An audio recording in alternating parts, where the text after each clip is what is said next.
अभी पूरे विश्व में विप्लव मचा हुआ है, कहीं अग्नि प्रलय, कहीं जल प्रलय, और ये निरंतर बढ़ता ही चला जा रहा है। अभी देखो महाराज जी, कितनी विचित्र बात है। हमारे आपके स्मरण में हमारे जीवन तो बहुत छोटा है, आपका बहुत बड़ा जीवन है। आपके जीवन में श्राद्ध पक्ष में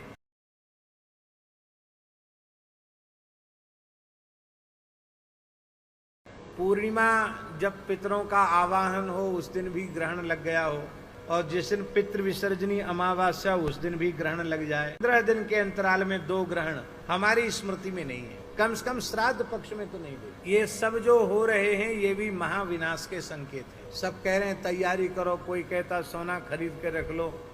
अरे भाई, चाहे सोना खरीद के रख लोगे, चाहे चांदी खरीद के रख लोगे, भयंकर देवी आपदा आएगी तो क्या सोना चांदी खा के पेट भरोगे?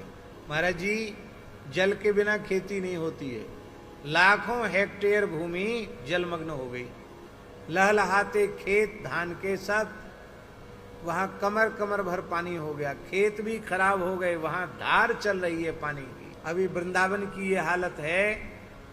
आज किसी ने हमको दिखाया मोबाइल पर, गोकुल रमन रेती में वहां के संत, वहां के विद्यार्थी आश्रम में ही तैर रहे हैं, इतनी यमुना जी आ गई।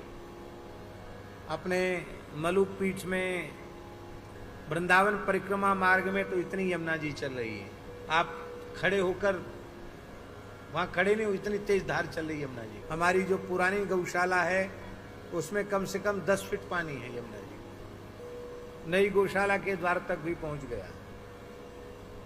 बाढ़ पीड़ितों के लिए अपने मलुक पीठ के वृंदावाटिका में सरकार ने कहा था कुछ लोगों को आश्रय देना है, आश्रय दिया।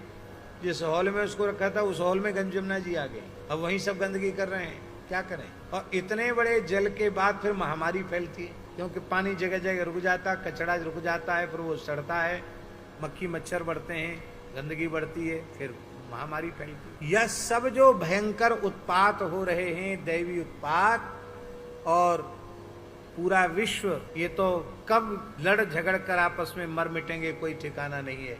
ऐसी हालत पूरे संसार की बनी हुई है।